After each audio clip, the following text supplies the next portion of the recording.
Hi, and welcome to today's tutorial on free motion embroidery.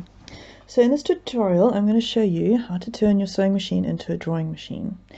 This technique has got so many different variations to play with in terms of using different stitch lengths, different tension, how fast you move your fabric, how fast you sew. That's all creates different effects. So there's a lot of different things to play with here.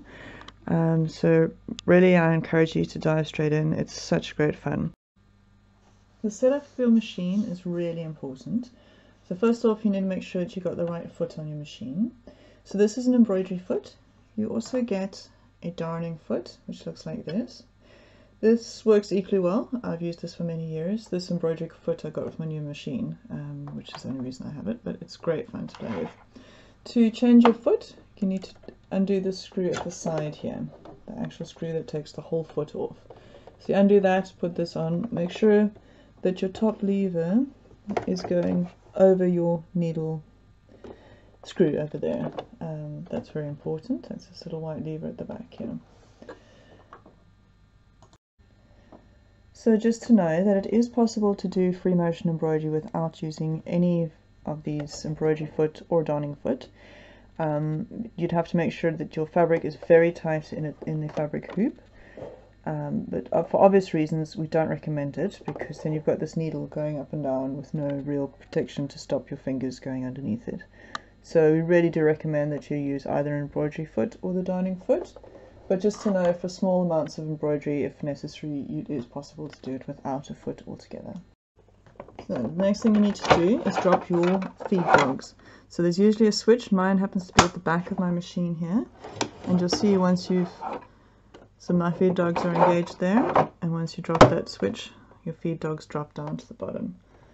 So that's to ensure that you're in complete control of how your fabric is moving.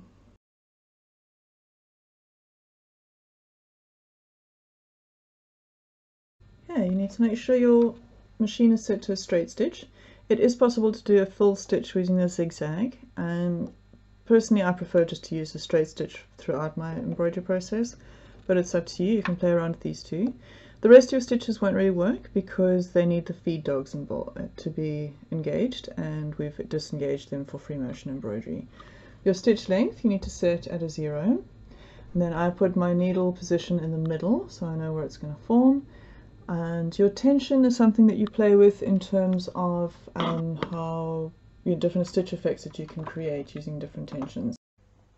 So if you're using a backing or an interfacing, all depends on the fabrics that you're going to be using. So let me just show you. If you're doing on a denim or like the double layer of felt that we just did, then you probably don't need to use a backing with it. You'll have to just experiment on a scrap and see how it works.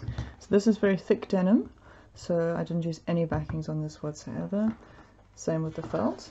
However, for pictures like such as this, this is a very thin cotton, so I did a double layer of backing on that one, and this is a slightly thicker layer of cotton. This one I only used one layer of backing on it.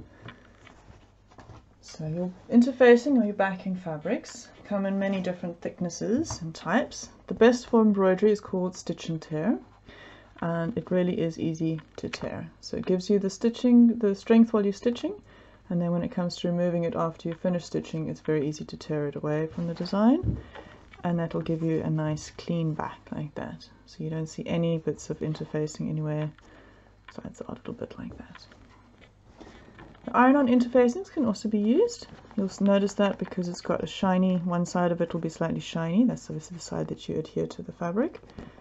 And you'll also find it does tear, but not quite as easily as the other one.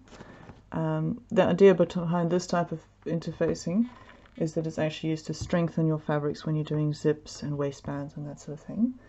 But like I say, it can be used on embroidery. Just make sure that your fabric is thick enough that it doesn't shine through from the front when you're looking at it.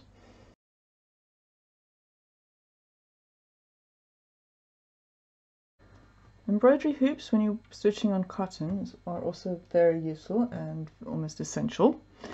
If you're using a wooden embroidery hoop, this one I've had for many years, as you can see, you you probably want to wrap your inner ring with fabric. That stops with bias binding or a strip of fabric, as it stops the working fabric from being pulled through as you're working. The plastic rings you'll find have got a little ridge in the upper ring that slots into the lower ring. So you don't want to cover these ones in fabric, as you'll find that mechanism won't work so well. But because they're designed to slot together so well, the fabric is less likely to slip in the plastic ones. Right, so to show you a little example, I'm using a double piece of felt, so no backing required because it's thick enough and it's soft enough for the needle to go through easily. I'm just going to draw a little simple design here, just to show you how the line drawing works. It's easiest to show you on the felt because then we don't have a hoop in the way.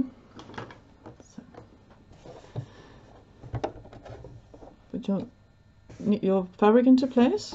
My presser foot is down. Just going to bring the bottom thread to the surface. Right. Make sure I'm holding tightly.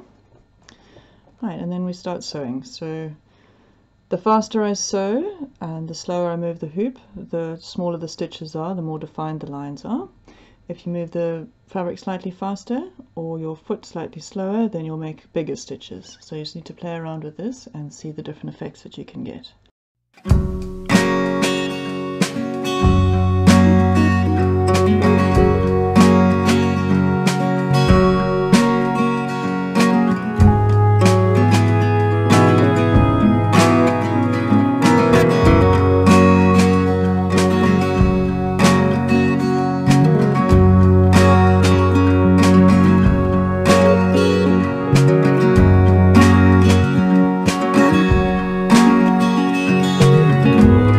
Line drawing, as you can see, it makes nice neat lines. Now I'm just going to show you a very quick fill stitch that you can do using the straight stitch.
Now if you're using this on something that's going to get washed or used in terms of daily usage, then you need to secure these threads. If it's just going on a wall hanging or something, then you can just pull them to the back and leave them like that.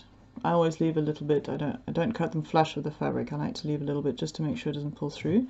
But like I said, if something's going to be washed in the washing machine or worn regularly, then you want to just create a little granny knot at the back here. And just to secure your threads, make sure nothing gets unraveled. Your beginning threads you can, so your beginning threads here, you just trim flush with the fabric because they've gone over so many times that it's not going to come out very easily. The setup of one's hoop is also very important. So for hand embroidery, one would put your fabric over the top like that and be working onto your fabric like that. But for a machine embroidery, you need it to be the other way around.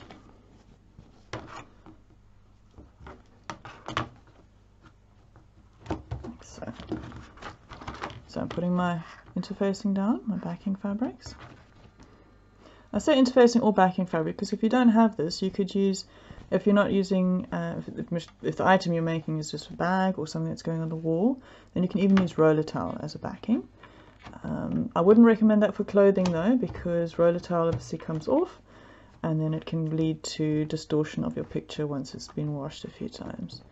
But if something that's not going to get washed, then roller towel is fine.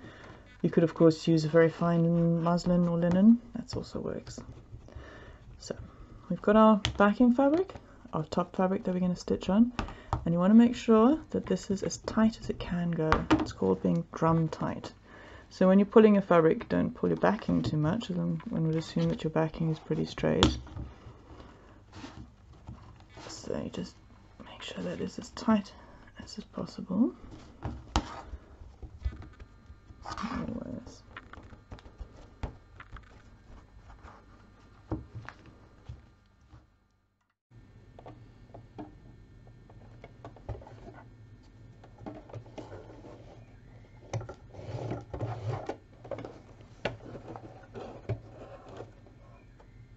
Okay, pull my bottom thread to the top, hold them securely, make sure my foot is down.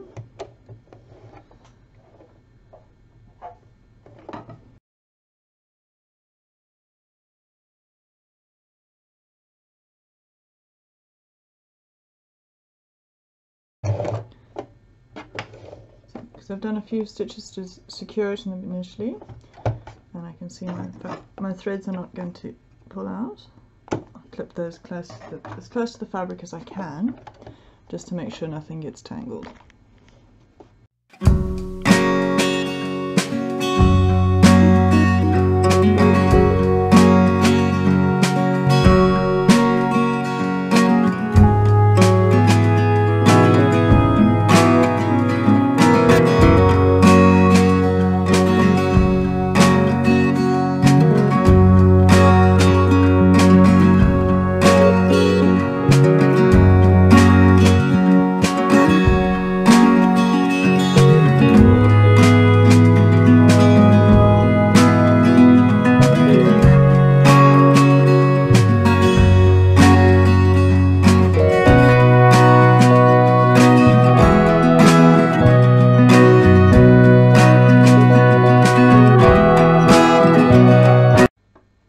Thank you so much for joining me on today's tutorial. I hope this has given you an indication of just how the variety that is available when you play around with the free motion embroidery technique. There's so much you can do with this, and it's so many different ways that different things you can play with to create different effects. It really is something that it's my passion, and I absolutely love it, and I hope that you will enjoy doing this too. If you have any comments or questions, please leave it in the comment section below. And of course, if you like this video, please hit the thumbs up button, and of course if you subscribe, then you'll be kept in the loop for future videos and tutorials. Thanks so much.